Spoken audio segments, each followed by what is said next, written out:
pessoal, nós vamos falar agora sobre concepções e tendências pedagógicas.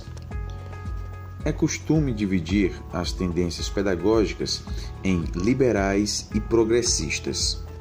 A grande diferença entre a tendência liberal e a tendência progressista é que na liberal nós temos uma educação direcionada à adaptação do indivíduo à sua realidade, enquanto que na tendência progressista nós temos um indivíduo mais ativo, que desempenha um papel de transformador da realidade. Então, enquanto que na tendência liberal nós temos como um dos principais objetivos, a adaptação do indivíduo à sua realidade, na tendência progressista nós temos uma realidade construída pelo próprio indivíduo. Em outras palavras, a pedagogia liberal acredita que a escola tem a função de preparar os indivíduos para desempenhar papéis sociais baseados nas aptidões individuais. Dessa forma, o indivíduo deve adaptar-se aos valores e normas da sociedade de classe, desenvolvendo sua cultura individual. Então, pessoal, se o indivíduo deve se adaptar a essa realidade, pouco importa estudar esta realidade. Ou seja, não são levados em consideração, problemas como as desigualdades sociais. Ou seja, a sociedade sendo desigual ou não vai alterar a ideia de que o indivíduo deve se adaptar a ela. E no que diz respeito às tendências pedagógicas liberais, nós temos aí 4 tendências. A tendência pedagógica liberal tradicional, que tem como objetivo a transmissão dos padrões, normas e modelos dominantes. E esta pedagogia liberal tradicional é muito característica da educação profissionalizante voltada apenas à capacitação de indivíduos para utilizarem os seus instrumentos de trabalho. Nessa tendência tradicional, nós podemos verificar a educação bancária relatada por Paulo Freire em suas obras. Nessa tendência tradicional, o que há é a mera transmissão de conhecimentos. Cabe aí ao educando receber este conhecimento sem participar da sua própria construção. Já na tendência pedagógica liberal renovada, nós temos uma atenção maior dada às fases do desenvolvimento deste educando.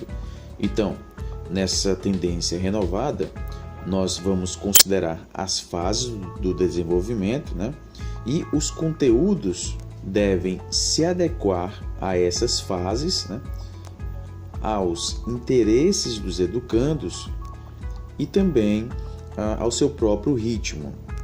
Diferentemente da tendência tradicional, nesta renovada, o professor não é mais um mero transmissor de conhecimento. Ele passa a elaborar situações nas quais os educandos vão construindo o seu conhecimento. Já na tendência liberal renovada não diretiva, há uma preocupação maior com a personalidade do aluno, com seu autoconhecimento, a sua realização pessoal. Os conteúdos escolares passam a ter significação pessoal, indo ao encontro dos interesses e motivação do aluno.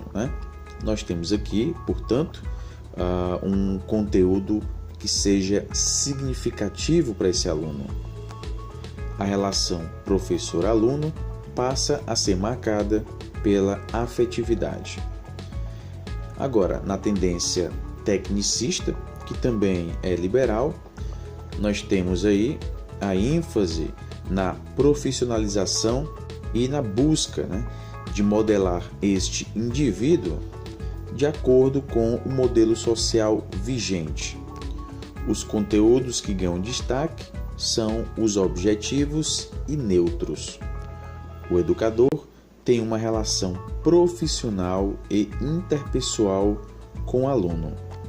Então, nessa tecnicista, nós podemos ver uma diferença bastante significativa da renovada não diretiva, né? Uma vez que há um distanciamento maior do professor com o seu aluno. Já as tendências progressistas são divididas em 3 tendências, né? Nós temos aí, primeiramente, a libertadora, que defende que o papel da educação é conscientizar para transformar a realidade e os conteúdos são extraídos da prática social e cotidiana dos alunos.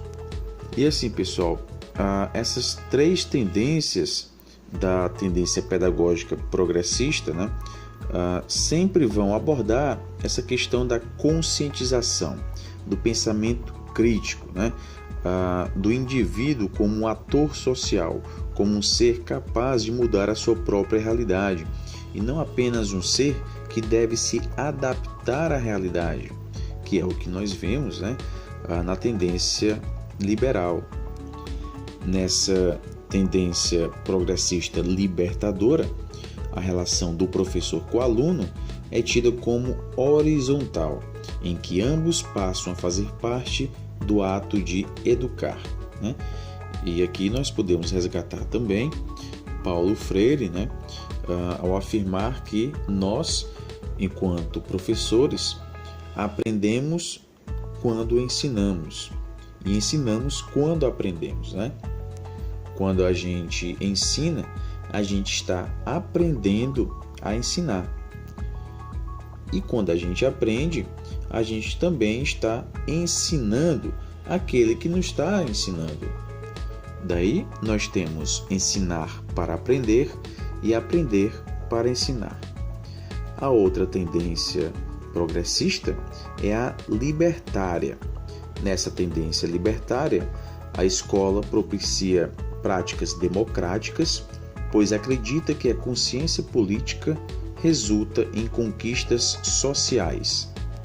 Os conteúdos dão ênfase nas lutas sociais, cuja metodologia está relacionada com a vivência grupal. O professor torna-se um orientador do grupo sem impor suas ideias e convicções. E, finalmente, na última tendência progressista, nós temos a crítico-social dos conteúdos. Aqui, a escola tem a tarefa de garantir a apropriação crítica do conhecimento científico e universal, tornando-se uma arma de luta importante. A classe trabalhadora deve apropriar-se do saber. Aqui nós temos a adoção do método dialético, e como método dialético, a gente pode entender um processo cíclico, né? Por exemplo, o homem transforma a sociedade ao mesmo tempo que a sociedade transforma este homem, né? Isso pode ser visto também na relação teoria e prática, né? Eu tenho uma prática, depois terei uma reflexão sobre essa prática para futuramente mudar essa prática, caracterizando aí um processo dialético. E essas são as principais tendências pedagógicas.